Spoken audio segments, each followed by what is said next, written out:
Sempre é bom começar o dia com conteúdo e a gente tem um encontro marcado aqui todas as terças-feiras com uma série de lives para ajudar aí nesses desafios todos vividos pela sociedade, pelo sistema de justiça, principalmente nesse momento de pandemia, né, doutora Elma? E a gente sabe Exa- que isso está afetando, claro que tem vários prejuízos, mas tem também a questão de quem está aproveitando a oportunidade para se transformar digitalmente. E as instituições, a gente vem acompanhando uma grande evolução em termos de adoção de tecnologia. Doutora Elma, tudo bem aí? Tudo bem, Aqui em Porto Alegre Piccoli. está chovendo hoje. Aqui está chovendo também, tem uma piada com alguém da sua região que fala, né? Aqui também está chovendo. Mas nós não temos inverno como vocês, então estamos um pouquinho mais tranquilos quanto à pandemia pelo calor, graças a Deus, excessivo da minha região. Que maravilha. E esse tema aí que a gente selecionou para bater esse papo agora de manhã é bastante É, atual e bem provocativo, né? eu acho interessante, Piccoli, porque esse tema ele nos permitiu acordar para uma realidade que pode ser o nosso futuro. Queira Deus, não de pandemia, mas de necessidade de soluções tecnológicas, de inovação, de reformulação das nossas práticas.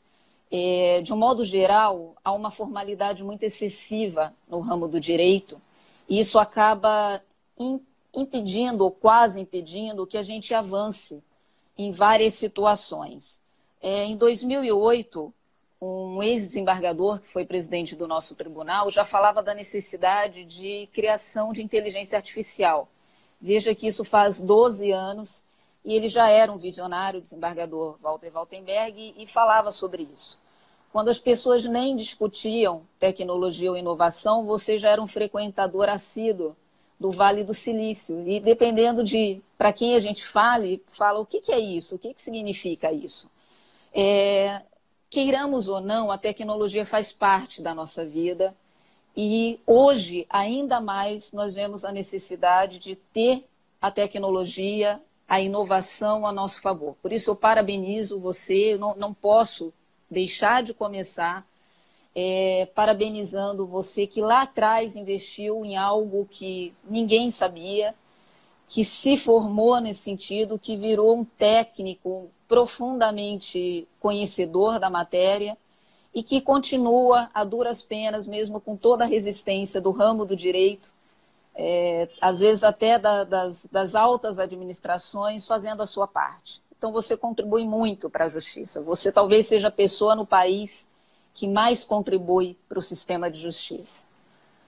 Muito obrigado, muito obrigado. A gente realmente tem feito um esforço. Assim, hoje, transformar o ecossistema de justiça é o nosso propósito de vida. A gente tem um propósito muito firme nessa direção de ajudar o ecossistema de justiça a implementar tecnologia, inovar e melhorar, na verdade, isso impacta na vida das pessoas, né? Melhorar a expectativa de justiça do cidadão, que é uma das nossas premissas do judiciário exponencial. Em tempos de pandemia, doutor Elma, o trabalho remoto, hein? Que virada! Que É, virada! eu tenho me interessado, Piccoli, sobre esse assunto muito profundamente. E as pessoas confundem bastante alguns conceitos. Ora chamam de trabalho remoto, trabalho à distância, home office, teletrabalho, e são conceitos que não se confundem. Especificadamente sobre teletrabalho, o ano passado houve um pedido de consulta à Associação Nacional dos Magistrados, a AMB, vindo de Brasília, que a consultou e ela reproduziu essa consulta para as associações locais. Em razão disso, eu acabei me manifestando. E fui estudar, porque eu queria entender, né? A gente não pode... No país funciona muito os doutores de opinião, né? Eu acho, baseado tudo no achismo, e eu não queria achar nada, eu queria entender bastante esse assunto, não profundamente, porque não é minha área, apesar de eu gostar muito de administração, de gestão pública. Tenho lido, às vezes, mais sobre esse assunto até do que sobre direito, mas não é a minha área. E eu queria entender um pouco mais sobre isso. Então, eu fiz uma pesquisa bastante aprofundada, que demorou quase 3 semanas. E nessa pesquisa eu percebi que nós tínhamos mais ou menos 15 milhões de habitantes já no país que faziam uso dessa forma de trabalho na esfera privada. Então, nós tínhamos grandes empresas como, eu anotei aqui, Volvo, Trucks, Cisco, Ericsson, Unilever, Gol, HSBC, Ticket, Shell, Boticário, Nissan, Dupont, Dell, Merck, Natura, dentre outras. 15 milhões trabalhando dessa forma há décadas. Há décadas. A iniciativa privada que visa o lucro trabalha dessa forma e nós não tínhamos na iniciativa pública algo semelhante. Mas eis que surge um provimento conjunto, número 5 de 2015, regulamentando o teletrabalho no âmbito do Estado de São Paulo, e depois sobreveio o Ministério do Desenvolvimento Social, o Instituto Nacional do Seguro Social, por meio de uma instrução normativa, também regulamentou, o Tribunal Regional Federal da 4ª Região também o fez, e dentre essas regulamentações permitia, de alguma forma, esse teletrabalho. Pois bem, na Europa, nessa minha pesquisa, na Europa nós temos cerca de 20% das pessoas trabalhando nessa forma de teletrabalho, e nos Estados Unidos também. Percentual esse que sobe para 40% quando nós falamos de trabalho remoto. Ou seja, hoje a justiça está trabalhando em home office. O que é home office? É você pegar o teu escritório do trabalho, para quem está nos assistindo que não é da área, né? Nós temos algumas pessoas que falaram que queriam entender, e eu disse que falaria sobre teletrabalho, então tem muita gente que não é da área da tecnologia e quer entender isso. É você pegar o teu escritório e levar para a tua casa. Então você adapta, coloca um computador, etc. Trabalho remoto é diferente. Trabalho remoto, por exemplo, quando eu fui lá para o Justiça em Números, que nós fomos receber o prêmio Diamante dado ao Tribunal de Justiça de Rondônia, eu fui comunicada até à noite sobre 6 que deveriam ser liberados, e eu fiz esse acesso a esses 6 e coloquei minha assinatura digital, e isso é um trabalho remoto. Então, trabalho remoto, você pode fazê-lo de qualquer área que você estiver. E eu acho isso muito interessante, Piccoli, porque as pessoas criam resistência sem conhecer a demanda, sem conhecer o assunto, como eu disse, baseado no achismo. Elas dizem assim, como é que eu vou fiscalizar um trabalho remoto? A forma de fiscalização também exige competência e eficiência. Você tem mecanismos para fazer isso. Mas mais do que isso, quando uma iniciativa privada, por exemplo, ela visa o lucro. Para o poder público ele não lida, a finalidade do poder público é empregar a prestação jurisdicional. Então, ele não está visando o lucro. Mas, claro que dentro de uma questão orçamentária, que é bastante complexa, que cada vez é menor, agora com a pandemia, por exemplo, nós tivemos aqui cerca de 13% a menos de arrecadação no nosso estado. Óbvio que se eu diminuir a receita corrente líquida, que a gente chama, eu vou diminuir o repasse ao Poder Judiciário, porque ele é baseado num percentual dessa arrecadação. Se eu tenho um menor repasse, eu tenho menos orçamento. E se eu tenho menos orçamento de algo que já era pouco, eu tenho que fazer milagre. Então, a economia é um fator importante, ele não é decisivo para o Poder Judiciário, mas ele é um fator importante. Quando eu falo de economia, no teletrabalho, por exemplo, eu tenho vários fatores a influenciar sobre isso. Eu tenho, por exemplo, mobiliários, móveis, energia, água, esgoto, limpeza, vigilância, papel, equipamentos. Isso é um fator de economia, mas eu não tenho só isso. Se, por exemplo, eu pego o meu carro e venho para cá de manhã, eu moro a 5 minutos do fórum, Piccoli. Eu não sei quanto tempo você mora. Muito perto, mas isso é uma das vantagens de cidade pequena. Quando o sinal está fechado, eu demoro 5 minutos. Se ele estiver aberto, são mais ou menos 3. Mas mesmo assim, eu falo de mobilidade urbana, por exemplo. Mobilidade urbana numa cidade como a sua, o Poá, Eu tiro veículos de circulação, eu tenho uma melhora de meio ambiente, eu tenho vários fatores, portanto, que são...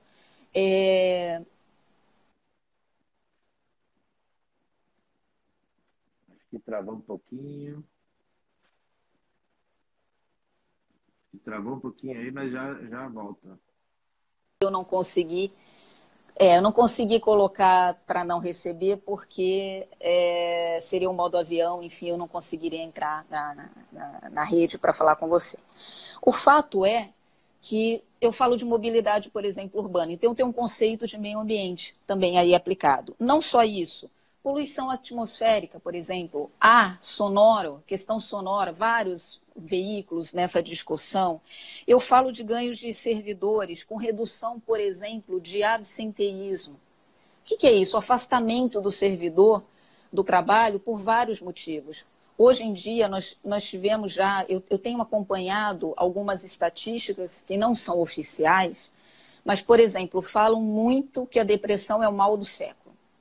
A depressão é o mal do século, que piorou com a pandemia, porque as pessoas estão mais confinadas, perdem o calor humano, o contato com seus familiares, com seus amigos, e a depressão, infelizmente, tem aumentado. Um dos motivos que muitos funcionários, sejam eles servidores públicos ou da iniciativa privada, reclamam eu tenho pouco tempo de contato com a minha família. Eu passo 8 horas no mínimo no trabalho, eu tenho deslocamento, às vezes 10, 12 horas. Quando eu chego, eu tenho que cuidar da casa e aí eu vou dormir. E eu não vejo meus filhos crescerem, por exemplo. O teletrabalho permite que você tenha mais tempo dentro de casa. Claro que nessas críticas se fala assim, mas se a pessoa não se organizar, ela nem trabalha nem fica com a família. Isso é uma questão subjetiva. Assim como tem pessoas, por exemplo, que economicamente estão numa classe A e devem ao banco, e pessoas que estão numa classe D e conseguem guardar todo dia um pouquinho e construir uma casa. Então, essa questão subjetiva, que também se argumenta, por exemplo, eu não consigo crescer na carreira porque eu não tenho contato com o meu chefe, eu não consigo vê-lo. Isso é uma opção. O teletrabalho, ele permite que você faça a adesão se você quiser.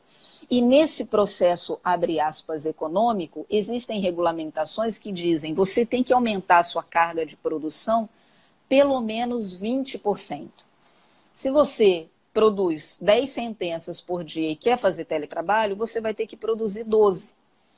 Portanto, também sob o aspecto da produtividade, eu tenho uma melhora, um incremento. E do aspecto econômico também, porque se eu produzo mais, eu necessito contratar menos pessoas, menos juízes, menos servidores, etc. Doutora, Claro que... A senhora falou da produtividade, eu tenho conversado com muita frequência com vários tribunais e a turma está bastante surpresa com relação ao aumento na produtividade, principalmente com a área fim, né?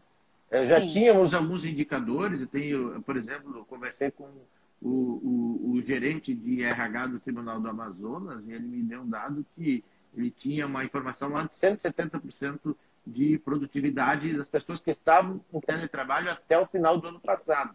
E agora isso, como houve uma grande adesão de uma forma quase que instantânea, né? Em poucos dias os tribunais colocaram as pessoas e providenciaram principalmente o acesso, né? As pessoas trabalharem de casa, enfim. Mas me parece que a produtividade é um dos melhores benefícios, né? Um dos principais benefícios do teletrabalho. Eu acho interessante, Piccoli, que com números, nós temos um desembargador aqui que ele tem esse jargão, eu acho bastante providencial, e eu sempre falo, vou parafraseá-lo, né? Com números você não tem argumentos. Essa resistência inicial, como é que eu controlo, como é que eu fiscalizo, se for um trabalho remoto, à distância, ela aumentou. O que acontecia antes? Por exemplo, aqui no nosso caso, nós tínhamos audiências de manhã, e você sabe que nós temos uma interrupção aqui, a nossa sesta europeia, né? E à tarde nós tínhamos 2 horas de trabalho, 6 durante a manhã e 2 horas à tarde. À tarde, normalmente, nós passávamos a tarde inteira fazendo atendimento. Saía um, entrava outro. Saía um, entrava outro. Agora, como o acesso não é permitido, o que acontece? Nós começamos a produzir e quem gosta do que faz, não vê a hora passar, você produz de uma maneira ininterrupta. E aqui eu preciso falar um pouco de Rondônia, porque eu tenho muito orgulho desse Estado, mas mais orgulho ainda do Tribunal de Justiça. E a nossa TIC aqui, a nossa TI, que agora nós chamamos de STIC, tem um nível de excelência tão bom que naquele GovTIC, você sabe disso, houve apenas 4 tribunais classificados com esse nível de excelência, 3 TREs, e nós somos o único Tribunal de Justiça estadual classificado nessa categoria. Então, nós já vínhamos nos preparando, não obviamente para o Covid, porque ninguém sabia disso, mas para a utilização, de um modo geral, desses recursos tecnológicos.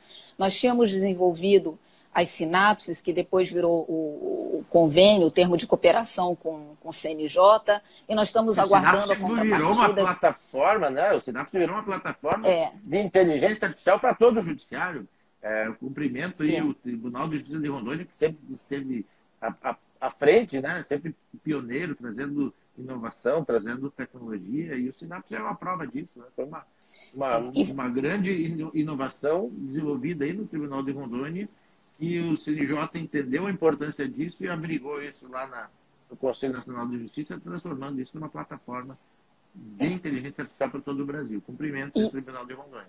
Eu sei que é a tua próxima live às 10 horas é com o colega, o Alexandre Moraes, ele vai falar sobre inteligência artificial, mas aqui eu quero deixar um parênteses, até pela questão de reconhecimento mesmo desses servidores. Nós temos 50 desenvolvedores, que antigamente a gente chamava de analistas, né?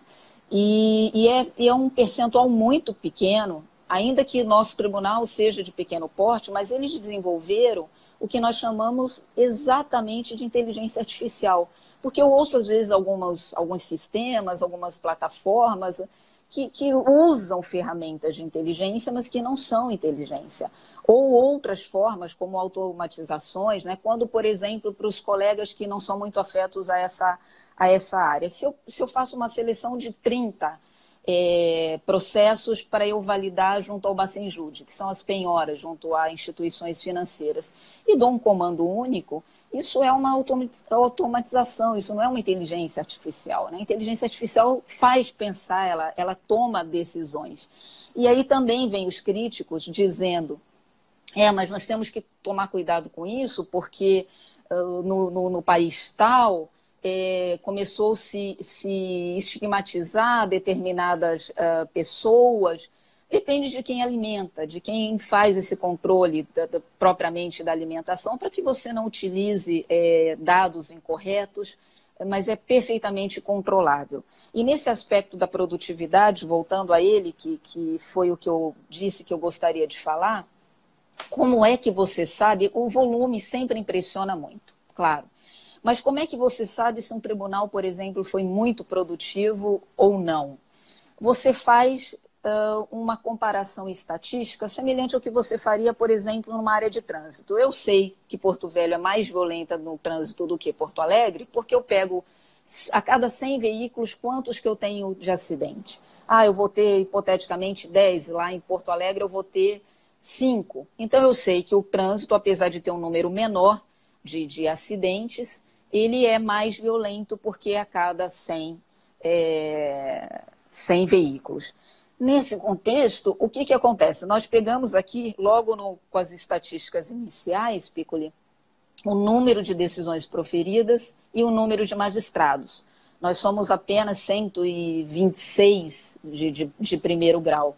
E nós tínhamos uma média de 7 sentenças por magistrados, enquanto tinha tribunais, por exemplo, de grande porte, que tinham uma média de 4. Então, nós sabemos que nós estamos produzindo mais do que nós já produzíamos em período comum, mas ainda mais do que outros tribunais por conta dessa questão estatística que nós fazemos a correlação entre o número de decisões proferidas e o número de magistrados que nós temos no Estado. Vou deixar você falar um pouquinho. Daria para afirmar que depois, quando passar essa crise, a senhora acredita que essa grande adesão que houve nesse momento às ferramentas de tecnologia, para interrogatório de preso, para intimação, para sessões de julgamento, que a gente percebe estão sendo transmitidas ao vivo, aí, algumas pelo YouTube. Você vê hoje juízes, desembargadores, até ministros que estão na faixa de 70 anos fazendo, que provaram que a tecnologia antes era um certo receio, um medo do desconhecido, que agora virou algo tão simples que eles estão fazendo pelo celular, transmissões de sessões de julgamento, participação, votação, etc.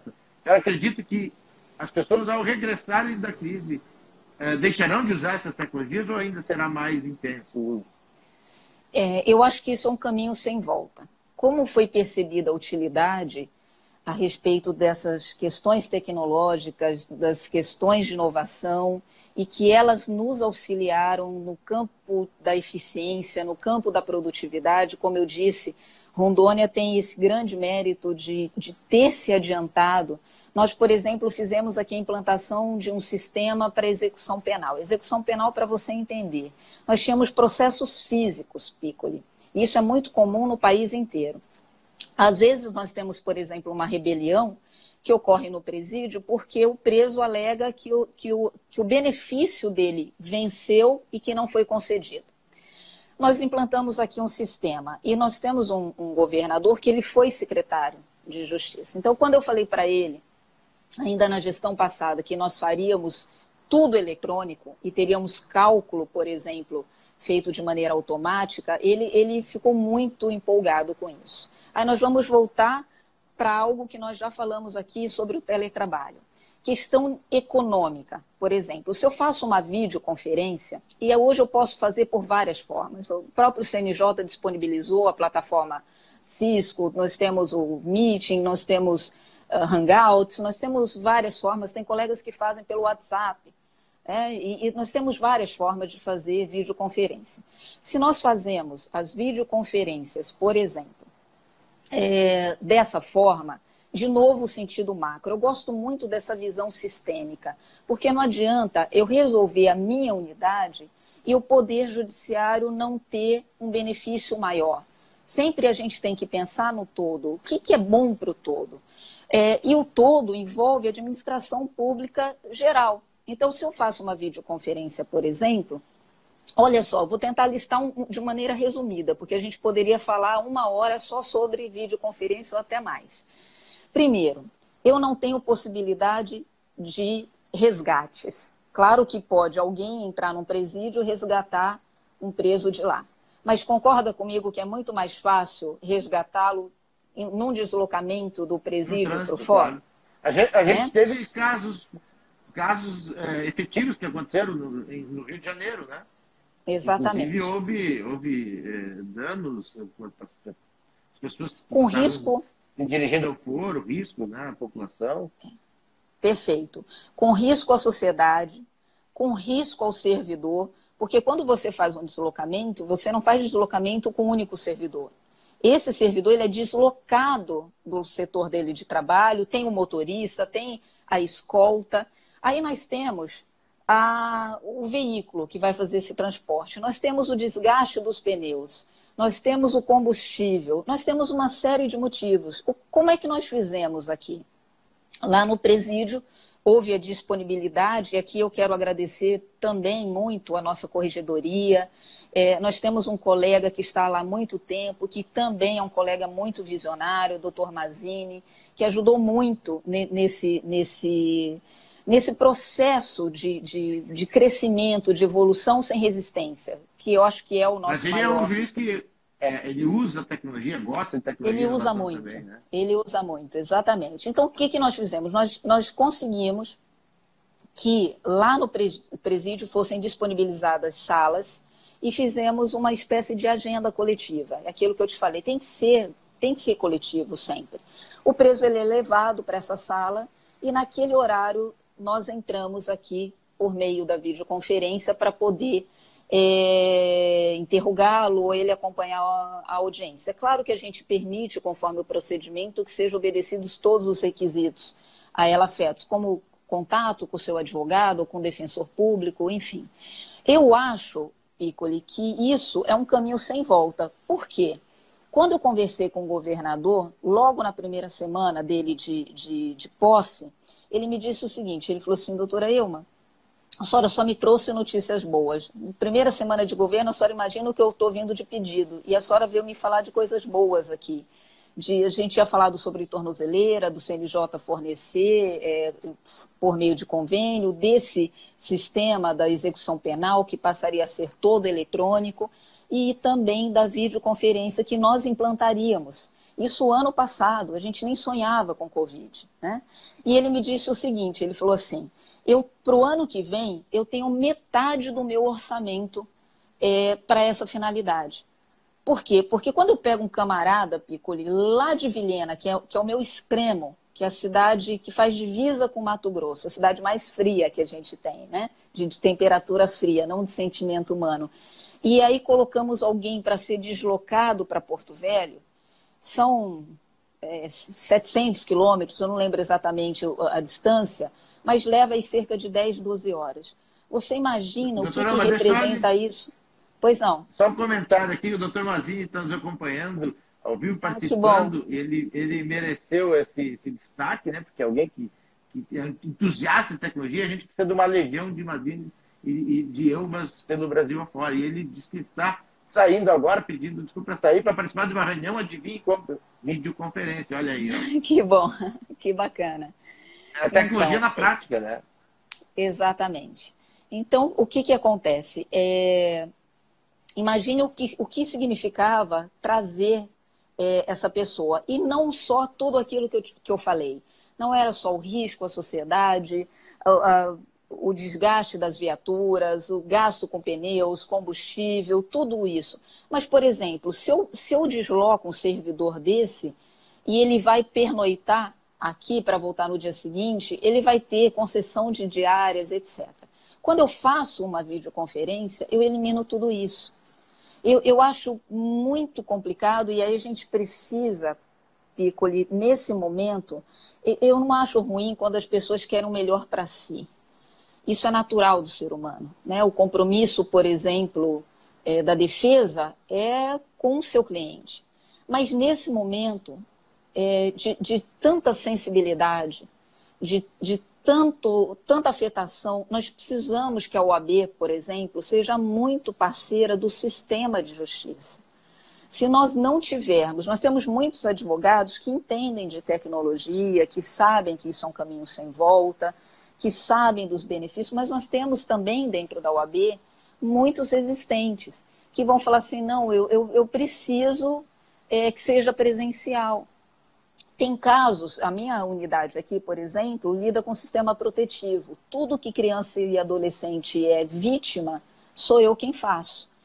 Eu vou, obviamente, fazer um depoimento especial de maneira presencial, porque a minha psicóloga, por exemplo, precisa olhar nos olhos da criança, criar relação de confiança para extrair dela a verdade. Mas eu preciso olhar, por exemplo, para uma parte a 30 centímetros, a 40 centímetros, no lugar do que aqui nós estamos nos vendo, para que ela diga o que ela acha que é melhor para a defesa dela? Será que os Estados Unidos, como a gente falou, com 40% de trabalho remoto, falando num sentido amplo, não só no teletrabalho, estão tão errados, tão desnorteados, tão equivocados? Ou será que a gente, de fato, que tem essa dificuldade maior, porque é um percentual muito pequeno que utiliza a tecnologia em seu favor, em favor da justiça? O sistema da justiça, e desculpa já emendar nesse assunto, me interrompa, por favor, não, se você precisar. Daqui a pouco a gente nós temos já termina, né? Quando eu participei da última live com o secretário nacional do consumidor, e eu terei outra também com uma procuradora da República e mais uma promotora estadual na próxima segunda, também com ele, estava junto o conselheiro Henrique Ávila. E ele falou na época que nós temos um sistema bipolar. Ele usou esse termo e acabou marcando bastante. E ele falou assim, ao mesmo tempo que há um incentivo ao acesso da justiça, nós temos um uso predatório. Nós temos estatística também não é baseada em achismo, né? Mas o custo médio de um processo são R$ 2.000. Se eu tenho, por exemplo, mecanismos para reduzir esse custo, o que acontece? Eu consigo reinvestir no sistema. Porque quando uma parte, o grande calo do judiciário, eu acho, é a questão da lentidão. Hoje em dia as pessoas já conseguem entender que são 100 milhões de processos, nós temos 210 milhões de habitantes, é praticamente um processo a cada dois habitantes, e isso significa que as pessoas acreditam na justiça, porque senão elas não utilizariam do sistema. Nesse período da pandemia, nós já tivemos 100 milhões de atos, nós já tivemos 250 milhões de doações feitas pelo judiciário ao sistema de saúde, ao sistema sanitário. Quer dizer, a justiça está contribuindo muito para essa crise, não só nessa permanência do trabalho, mas, sobretudo, nesse aspecto de doação, enfim. Então, o que acontece? A gente precisa aproveitar essas oportunidades para divulgar esses dados, divulgar esses grandes cases, essa utilização de tecnologia, inovação. A gente vem há muito tempo já acompanhando as metas e há muito tempo que se fala da questão da celeridade, né? E agora, com essa crise, se comprovou que é possível melhorar ainda esse status de cerca de 80 milhões de processos históricos, usando intensivamente tecnologia de várias formas. Né? Perfeito. Se eu tenho um custo de 2.000 e o recurso, de novo, é limitado, toda vez que eu falo assim, olha, você vai utilizar o sistema de justiça, pensa se ele é necessário, porque julgar um processo não é difícil. Você é técnico, você foi preparado para isso, você pode julgar. Mas você conciliar, você, por exemplo, usar uma plataforma nacional, o CNJ anunciou que vai ter uma plataforma aí sugerida no prazo de 30 a 40 dias para tratar temas específicos do Covid. Agora, por exemplo, mensalidades escolares. Se eu for pensar, isso é uma discussão que está sendo muito evidente. Eu tenho, por um lado, creches que deixaram de ter alguns custos. Você não leva seu filho pequeno na creche, ela não gasta com alimentação, ela não gasta com aquele cuidado, ainda que ela tenha que pagar mas ela não tem aquelas despesas corriqueiras. Mas, por exemplo, escolas e faculdades, algumas passaram a investir ainda mais na tecnologia, forneceram equipamentos.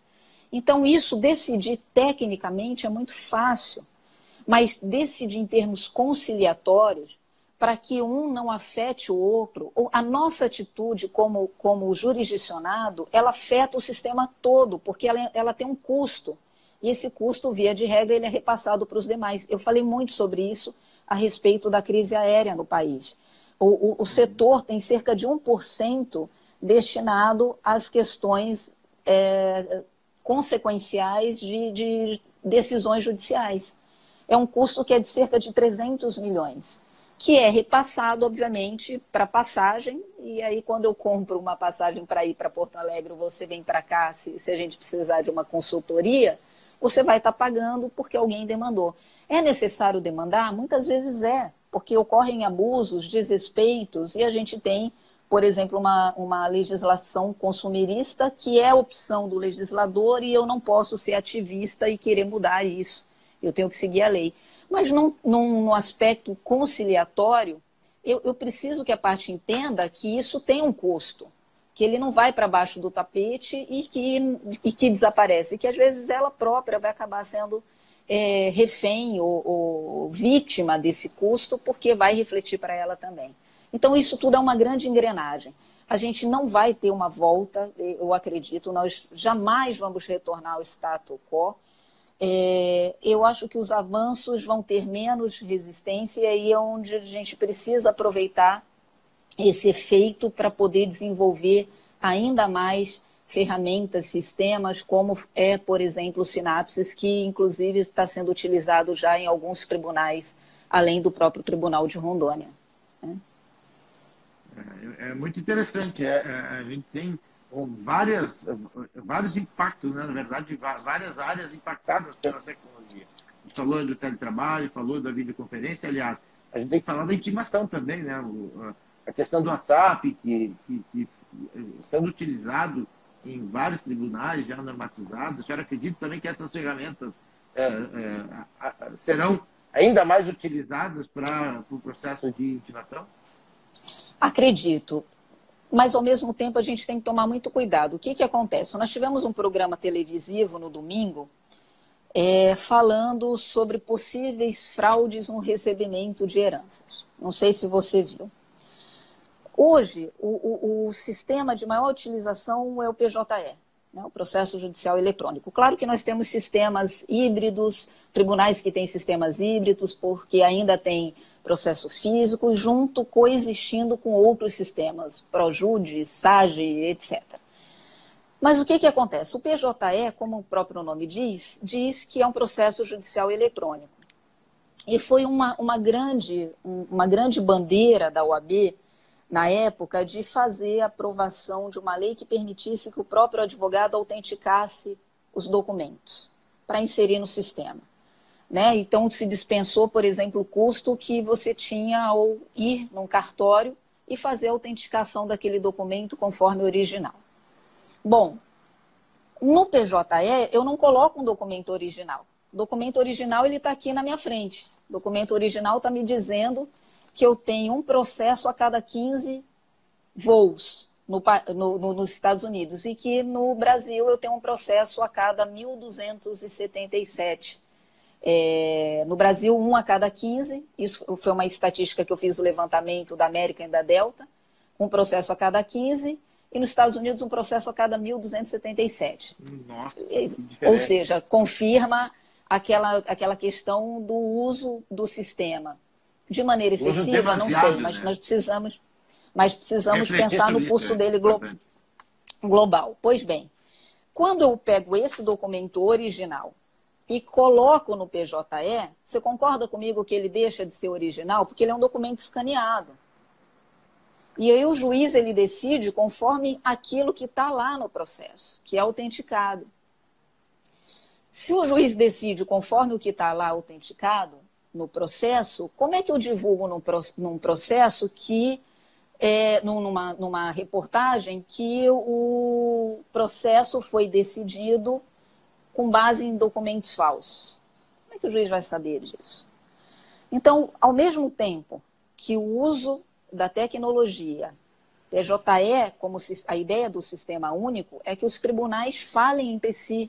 Porque senão aqui, quando eu fecho a minha porta 1h da tarde e aparece alguém que eu tenho que prender por uma ordem lá do Rio Grande do Sul, do teu estado, às vezes eu não consigo comunicação com esse tribunal. Seja por vários outros motivos, fuso horário, eu tenho 1 hora menos que você. Eu cheguei aqui, o meu horário de trabalho é às 7, eu cheguei um pouco antes, porque eu não queria perder tempo desse 1 hora que nós falaríamos sim sobre o judiciário, mas eu queria adiantar as coisas do dia.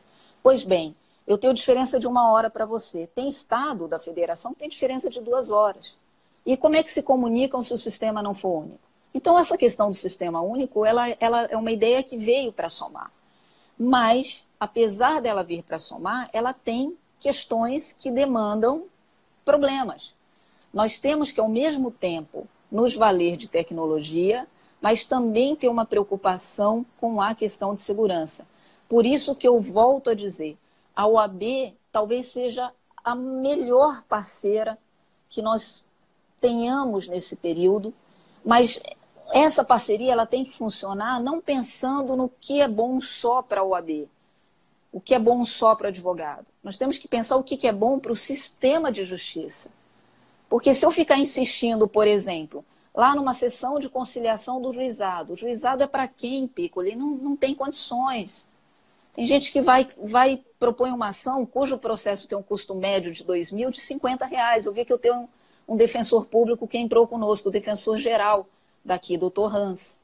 Um colega muito atuante. Esse é o público da Defensoria Pública. Eles não procuram sequer a Defensoria, normalmente eles vêm demandar sozinho. E aqui a gente tem uma atermação que usa tecnologia, que já faz a combinação de dados, enfim, é muito interessante o nosso sistema aqui. O módulo gabinete também, que permite que o juiz trabalhe em todos os sistemas. Então, o que acontece?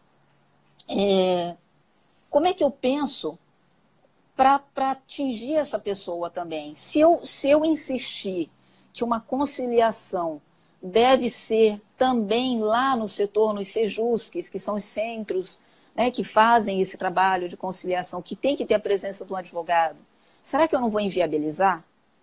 Não está na hora, esse momento, é a sensibilidade desse momento. Não está na hora da gente pensar no que é bom para o país, porque sendo bom para a justiça, o que é bom para o país? Pensar um pouquinho agora, distanciado dessa questão corporativa, né, da minha profissão, ou se eu sou Ministério Público, eu vou fazer uma recomendação, vou interferir. Será que não está na hora da gente deixar um pouquinho o ônus na mão de quem tem o ônus? Porque eu não quero esse ônus para o judiciário. Eu não fui eleita para administrar uma cidade. E a gente sofre esse ônus, né? Porque se você dá uma decisão num sentido, a culpa é do juiz. Se dá em outro sentido, a culpa é do juiz. Essa questão da pandemia, Ademir, para você ter uma ideia, eu espero estar errada, sinceramente. Mas eu acredito, nós temos na Justiça, nós já tivemos 110 milhões de processos. Hoje o acervo está por volta de 80, pela última estatística que eu vi. Eu tenho a impressão que nós vamos ter um aumento de cerca de 20% de processos decorrentes da pandemia. Porque Nossa, isso, como alto, eu disse, é absurdo. Alto, e a gente leva muito tempo, para diminuir um pouquinho o estoque, porque é insano, né? Cada juiz julga na média menos de 2.000 processos por ano e para dar vazão a todo esse volume deveria julgar quase 7.000, é humanamente impossível. Já tem uma pressão por resultado, já tem... Você tem uma todos os ação... tribunais buscando melhorar seus indicadores. É um desafio grande passar por tudo isso. Né? Porque você tem fatos... Perfeito. Você tem fatos que eles irradiam. Se alguém perde o emprego, por exemplo, provavelmente ele vai discutir com a escola, com a funcionária dele de casa, uma relação trabalhista, com a escola, uma relação civil, e assim sucessivamente. Isso vira uma cadeia sucessiva. De maneira que se a gente tiver plataformas funcionando, como é, por exemplo, o consumidor.gov, ele tem resolvido, nessa live foram apresentados esses dados também, cerca de 70% tem resultado em acordo nos pedidos que são feitos lá. Aqui em 2017, nós tivemos 86% dos processos que tramitaram com gratuidade processual. A parte pediu alegando que não podia. De novo, o sentimento coletivo. Quando eu tenho custas, eu faço um reinvestimento em vários setores. Em cursos de aperfeiçoamento, eu preparo melhor juízes e servidores, eu invisto em tecnologia, eu construo prédios, etc, etc, etc. Se eu não pago custas, como é que eu vou ter esse reinvestimento? Então, não pagar custas é realmente para quem não pode pagar. Não para quem pode pagar e pede a concessão de custas. Porque esse número é absurdo. Por que não se demanda tanto nos Estados Unidos? Porque é muito caro demandar lá. A parte sabe que se ela for demandar, ela vai ter um risco muito grande. Aqui, e aí, nesse sentido que o conselheiro falava, da questão bipolar, a parte demanda, pede custas, se ela perder, fica por isso mesmo. Então, o risco é de ganhar. Porque se perder, ela não vai ter nenhuma consequência nesse sentido. Isso é muito ruim. A gente tem que pensar o tempo todo no coletivo, porque quanto mais a gente reinveste, mais rápido os processos andam, melhor a gente tem uma qualidade, até mesmo da decisão. Uma coisa é eu decidir numa vara onde tenha 4.000 processos conclusos. Outra coisa é eu investir, e aí tem a tecnologia para me auxiliar. Outra coisa é eu decidir em processo físico, que eu tenha que cada um fazer uma análise particularizada, porque eu não tenho um sistema para fazer uma leitura, uma pré-leitura, um direcionamento, ou utilização de uma ferramenta, ou como o Sinapse, né, de me dar benefícios nesse sentido para que eu possa utilizá-lo de uma maneira mais racional. Então, nós precisamos... Nessa questão desculpa interromper, nessa questão de custos, tem uma pergunta aqui do pessoal da IMEP Brasil em relação a alguma iniciativa que possa vir para melhorar essa questão da concessão de gratuidade, né? Já que afeta tanto o judiciário e tem muitas pessoas que não precisam disso. Só teria uma forma de mudar a legislação. Porque a lei diz que as custas não são pagas por quem não tem condições. E a parte, ela faz uma declaração de pobreza. E essa declaração de pobreza não é a pobreza no sentido popular como a gente conhece. Teve um governador famoso de São Paulo, salvo engano, o Quércia, ou enfim, algum dessa década, eu me lembro porque eu morava lá na época, que ele saiu do governo e tinha tanta ação civil pública contra ele, que ele falou assim, olha, eu tenho um dinheiro aqui que eu recebo todo mês. Só que esse dinheiro está indo todo para a contratação de advogados, porque eu tenho que me defender do que o Ministério Público tem feito contra mim. Então, se eu pagar tudo isso, eu não vou ter a minha subsistência. Veja que ele era um ex-governador, tinha a profissão dele, mas ele alegou isso. Se afeta a tua subsistência, você passa a ter direito, mesmo que você seja de uma classe A, por exemplo. Tem gente que precisa, a gente reconhece isso, mas tem pessoas que não precisam e pedem.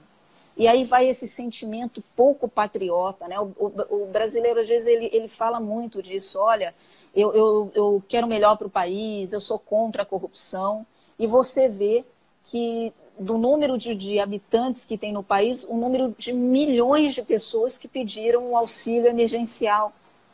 Né? Pessoas que sem nenhum direito, patentemente sem nenhum direito. Isso é vergonhoso para a gente enquanto nação, Piccoli. Nós precisamos, se a pandemia pudesse deixar alguma lição para nós brasileiros, eu acho que a melhor lição seria, vamos ter um sentimento coletivo maior. Vamos pensar o que a gente pode fazer na nossa rua, no nosso bairro, no nosso estado, para o nosso país, dentro do nosso condomínio. Sabe, a gente precisa ter esse pensamento coletivo e parar de pensar sobre o próprio umbigo. Doutora Elma, a gente vai ficar com um gostinho de quero mais, porque infelizmente Poxa, o tempo passou e a gente tinha outros assuntos aqui, mas vê como passa muito rápido. O tema, ele é muito interessante, ele provoca essa reflexão. A senhora conduziu fantasticamente bem, parabéns pelo conteúdo, pelos seus dados trazidos aqui, porque contra dado é um argumento que a senhora trouxe, né? Então, quem sabe a gente já fica o convite para uma próxima lá adiante, para a gente voltar a tratar de vários temas muito incríveis, e tinham outros aqui, mas a gente tem que lhe dar mais um minutinho para que eu possa encerrar e salvar ela aqui nos stories, para quem não acompanhou ao vivo possa acompanhar depois. Perfeito. Eu que agradeço o convite, volto a dizer, você é uma pessoa visionária, eu não tenho dúvida que provavelmente dentro do país, misturando os três assuntos, direito, tecnologia e inovação, você seja a pessoa que mais conhece dos três. Eu gostaria um dia, se eu pudesse de alguma forma ajudar na administração de alguma corte, que você fosse um consultor permanente de tribunais, porque isso acaba nos ajudando muito. E, como eu disse, acho que é um caminho sem volta. Eu espero que as pessoas diminuam a resistência a todas as formas de tecnologia, ao teletrabalho, para que a gente possa ter uma vida melhor. Não é só sobre o ponto de vista de qualidade, do ponto de vista individual, mas do ponto de vista do sistema da justiça, de justiça mesmo, da eficiência, da competência e desse retorno da prestação jurisdicional, que é o nosso trabalho, a nossa razão de viver, pelo qual a gente sai todo dia de casa com amor no coração para fazer isso. Me alegra muito. Muito obrigado. Parabéns pelo seu trabalho. Obrigado por ter aceito esse convite e compartilhar um pouco desse conteúdo maravilhoso aqui com esse grupo de pessoas que está nos assistindo. Muito obrigado. Eu vou encerrar aqui, vou salvar nos stories. Esse vídeo depois vai para a página do Judiciário Exponencial no YouTube. E em seguida a gente vai conversar com o juiz Alexandre Moraes da Rosa sobre os avanços da inteligência artificial no direito. Até daqui a um minutinho mais eu já inicio de novo. Parabéns e obrigado. Até a próxima. Obrigada.